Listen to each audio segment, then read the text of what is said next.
भारत भूमि सदैव संतों की भूमि रही है। ऐसे ही एक संत थे ज्ञानेश्वर संत जी, जिनके शिष्य थे श्री त्रिलोचन जी महाराज। त्रिलोचन जी महाराज वैश्य थे, वैश्य में भी महाजन थे। त्रिलोचन जी महाराज बहुत साधु सेवी थे, साधु संतों की सेवा किया करते थे। उनके कोई संतान नहीं थी, भगवान कृपा से धन की कोई कमी भी नहीं थी। महाजनी का काम अच्छा चल रहा था। व्यवसाय के उपरांत उनका समय साधु संतों की सेवा में ही व्यतीत होता था। सेवा के प्रभाव से उनके मन में भी किसी प्रकार का अभाव नहीं था। वह सदैव प्रसन्न मुद्रा में ही रहते थे। उन्हें कभी इस बात का अभाव नहीं हुआ कि उनके बेटा बेटी नहीं है। वह कहते थे प्रभु की इच्छा है, नहीं हुआ तो नहीं हुआ। लेकिन एक बात की चिंता उनके मन में हमेशा रहती थी कि अब हम बूढ़े हो चले हैं और हमारे ठाकुर जी की सेवा कैसे होगी। और ठाकुर सेवा तो अपने हाथ से करने की चीज है, किसी नौकर चाकर के हाथ से नहीं की जा सकती। व्यक्ति को स्वयं से ठाकुर जी की सेवा में संलग्न होना चाहिए।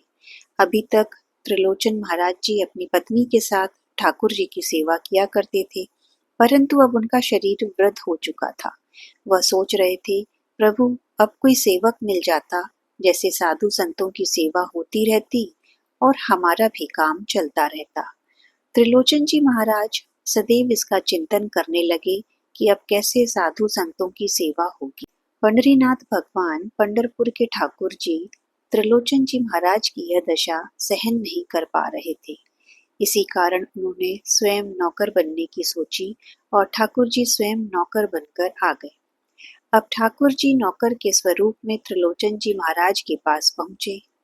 ठाकुर जी एक विचित्र रूप धारण किया हुआ था, जिसमें फटी सी कामरी, फटे पुराने कपड़े, 15-16 साल की उम्र, केश घुंघराले, परंतु स्वरूप अति सुंदर। परंतु ऐसा लग रहा था जैसे महीनों से नहाया नहीं हो। शरीर पर धूल मिट्टी चढ़ी है, केश उलझे हुए जटा के जैसे हो गए हैं। यहाँ पर त्रिलोचन जी महाराज नाम जप कर रहे हैं। उनके नेत्रों से अश्रु प्रवाहित हो रहे हैं। चिंतन कर रहे हैं, प्रभु कोई सेवक मिल जाता जो संतों की सेवा करता रहता। तब तक ठाकुर जी आ गए।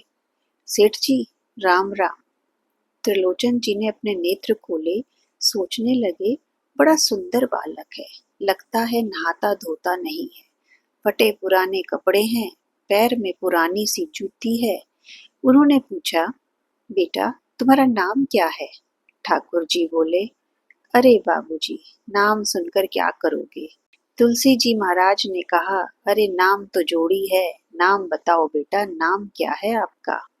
ठाकुर जी ने अपना नाम बताया, अंतर्यामी। त्रिलोचन जी बोले, नाम तो बड़ा बढ़िया है। अंतर्यामी तो तुम सबकी अंतर्मन की जानते ही होगे। ठाकुर जी मुस्कुरा गए, कुछ बोले नहीं।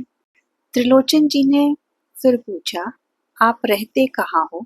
ठाकुर जी ने बोला, ऐसा कोई हमारा ठिकाना नहीं है, जहाँ जगह मिलती है वहीं रह लेते हैं। त्रिलोचन जी को लगा बेचारा अनाथ है। त्रिलोचन जी ने पूछा, तुम्हारे माता पिता का परिचय? ठाकुर जी बोले, अगर हमारे माता पिता होते तो हमारी यह हालत होती, हम भी कहीं किसी अच्छी हालत में होते। त्रिलोचन जी महाराज बोले, तो ऐसे क्यों भटक रहे हो? ठाकुर जी ने कहा, हम कुछ धंधा पानी के लिए भटक रहे हैं। धंधा पानी मिल जाए तो उधर पोषण हमारी सही से हो जाए। त्रिलोचन जी बोले, कुछ काम धंधा जानते हो? ठाकुर जी ने फिर कहा, हमें चारों वर्ण और चारों आश्रमों की क्या मर्यादा है, क्या सेवा है, क्या खाना पीना है, वह सब मुझे मालूम है। यह सुनकर त्रिलोचन जी खूब हंसे और बोले, तुम्हारी उम्र तो 16-17 से ज्यादा समझ में नहीं आ रही। बोले, इतना अनुभव तुम्हें कैसे हो गया? ठाकुर जी बोले, आप विश्वास करो ना करो, हम सब जानते हैं।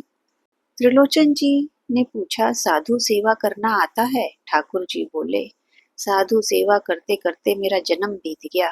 त्रिलोचन जी फिर हंसे और बोले, लड़का कुछ करे या ना करे पर बोलता बहुत अच्छा है, इसको रख लो अपने पास। त्रिलोचन जी बोले, तुम्हें इतना अनुभव है और तुम इतने योग्य हो, तो तुम्हें कहीं नौकरी क्यों नहीं मिली? कुछ ना कुछ खोट तुम्हारे में जरूर है। ठाकुर जी फिर बोले, हाँ, एक खोट है हमारे भीतर। हम काम से पीछे हटते नहीं हैं, सब काम करते हैं, पर हमारे बारे में कोई शिकायत करने लग जाए तो हम वहां पर रहते नहीं हैं, हम वह जगह ही छोड़ देते हैं। त्रिलोचन महाराज जी ने पूछा, क्या शिकायत करते हैं लोग? ठाकुर जी बोले, हम बहुत खाते हैं। त्रिलोचन जी हंसने लगे, बोले, घर में अन्न धन की कमी नहीं है, कितना खाते हो? ठाकुर जी बोले, मैं 5 से 7 सेर खा लेता हूँ। ठाकुर जी ने ऐसा क्यों कहा, यह बात विचारणीय है, क्योंकि अगर घर में ठाकुर जी विराजमान हैं तो उन्हें कम से कम 5 सेर का भोग अवश्य लगाना चाहिए, नहीं तो दोष लगता है। त्रिलोचन जी ने कहा, आप 10 सेर खाओ, 12 सेर खाओ, हमारी तरफ से खाने में कहीं कोई कमी नहीं, पर साधु सेवा में कोई कमी नहीं आनी चाहिए। ठाकुर जी सोचने लगे, बड़ा उदार भक्त है।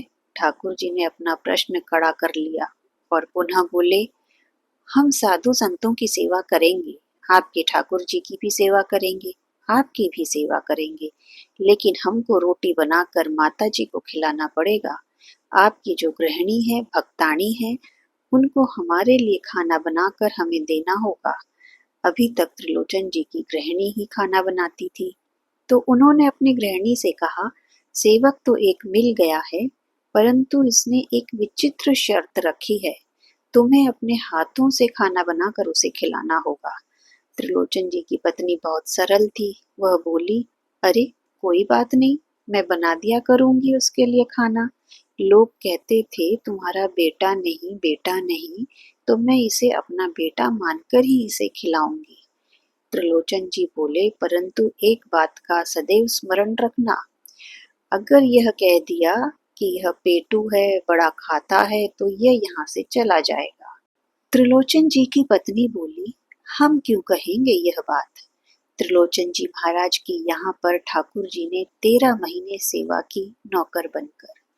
सब तरह की सेवा, चौका बर्तन से लेकर झाड़ू लगाने तक, खाना बनाने तक, सब सेवा ठाकुर जी ने त्रिलोचन जी के घर पर करी।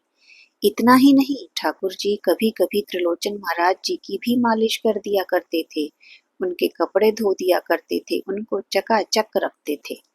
ठाकुर जी की त्रिलोचन जी महाराज घर पर आने से रिद्धि सिद्धि बहुत बढ़ गई।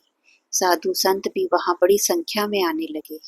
उत्सव महोत्सव बहुत होने लगे। जो साधु जिस प्रकार की वस्तु पाना चाहता, भगवान वही वस्तु बना देते और सब संतों की निरंतर सेवा किया करते थे। समाज में त्रिलोचन जी महाराज की जय जयकार होने लगी कि त्रिलोचन जी महाराज के यहाँ साधु संतों की बड़ी सेवा होती है। ऐसा करते करते 13 महीने बीत गए। एक दिन त्रिलोचन जी की गृहिणी एक घर में गई। वहां पर सभी माताएं मिलकर चर्चा करने लगी। एक माता जी ने त्रिलोचन जी की गृहिणी से बोला, अरे तुम्हारे यहाँ अंतर्यामी क्या आया है? स्वयं भगवान जी ही आ गए हैं। ऐसी रिद्धि सिद्धि घर में आ गई है, सब और नगर में सेठ जी की जय जयकार हो रही है। सेठ जी के तो रंगत ही बदल गई। पर तुम तो अभी भी वैसी ही हो जैसी थी, दुबली पतली। तो उन्होंने कहा, अब उनको क्या करना पड़ता है? कुछ नहीं, खाली माला फेरते हैं, भजन करते रहते हैं, थोड़ा बहुत धंधे पानी की बात होती है तो वह देख लेते हैं। अब उनको कोई काम नहीं है। माता जी पुनः बोली, तो आपको भी कोई काम नहीं होगा, अंतर्यामी ही आपका भी सारा काम करते होंगे। त्रिलोचन जी महाराज की गृहिणी के मुंह से निकल गया, नहीं, यही तो बात है, अंतर्यामी सब करता है, पर अंतर्यामी की सेवा हमको करनी पड़ती है। अच्छा, क्या सेवा? हाथ पांव दबाना, कपड़ा धोना, बोला यह कुछ नहीं, उसको सिर्फ भोजन कराना पड़ता है। अरे बहन, क्या खाता होगा? 16-17 साल का लड़का है, 2-4 रोटी खाता होगा। त्रिलोचन जी की गृहिणी बोली, अरे कुछ मत पूछो, 5 सेर 7 सेर एक बार में ही खा लेता है। अच्छा, देखने में तो लगता नहीं है कि इतना खा लेता होगा। त्रिलोचन जी महाराज की गृहिणी मुख से यह बात निकलते ही ठाकुर जी अंतर ध्यान हो गए। ठाकुर जी जब अंतर ध्यान हो गए तो त्रिलोचन जी बहुत दुखी हुए, उनकी पत्नी भी बहुत दुखी हुई। खाना पीना छोड़ दिया दोनों ने और रोने लगे। घर घर जाकर पूछते, मेरा अंतर्यामी देखा है कहीं? अंततः निश्चय किया प्राण ही त्याग देंगे। जब प्राण त्यागने की बात आई तो साक्षात ठाकुर जी ही आ गए। ठाकुर जी बोले, हम तो सदा से संतों की नौकरी करते हैं, हम तो आज भी तुम्हारे यहाँ नौकर बनकर आने को तैयार हैं। अब और भी त्रिलोचन जी रोने लगे। बोले, जगतनाथ, जगतपति, लक्ष्मीपति, वैकुंठनाथ को, रुक्मणी नाथ को मैंने अपने घर में नौकर बनाकर रखा, मैंने अपने पैर दबवाए, आपने मेरे बर्तन साफ किए, रसोई बनाई, मैं बहुत अधम हूँ। भगवान ने हृदय से लगाए, बोले, हम तो बहुत प्रसन्न हैं।